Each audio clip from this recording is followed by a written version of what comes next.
One of the unusual characteristics of this cycle is very low interest rates and near zero real rates, and how is that impacting equities? As far as the impact of low interest rates on valuing equities, and this is what we call the denominator conversation. So we like to spend most of our time in the numerator and actually looking at company fundamentals, understanding free cash flow and returns.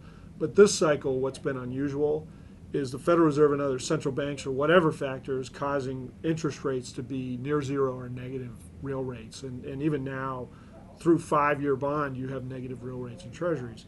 So we split the world between a risk-free rate, which is very depressed, and then an equity risk premium, which is still quite elevated.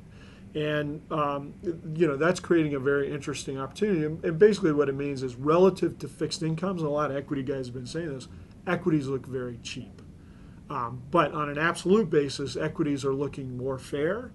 And the big question is what happens when rates rise and go higher? And that is the big question. We've got a lot of central bank experiments going on, so we don't have a lot of historic precedents to understand how that's going to happen. But that's the big question.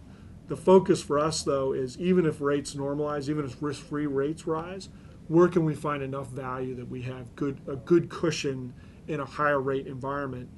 And one thing, the financials are a big part of the strategy in the portfolio because low interest rates are flattering most assets. That's what a lot of the bears are saying is assets are being overly flattered and people are chasing them and making too bold of bets on the future, especially if you normalize interest rates.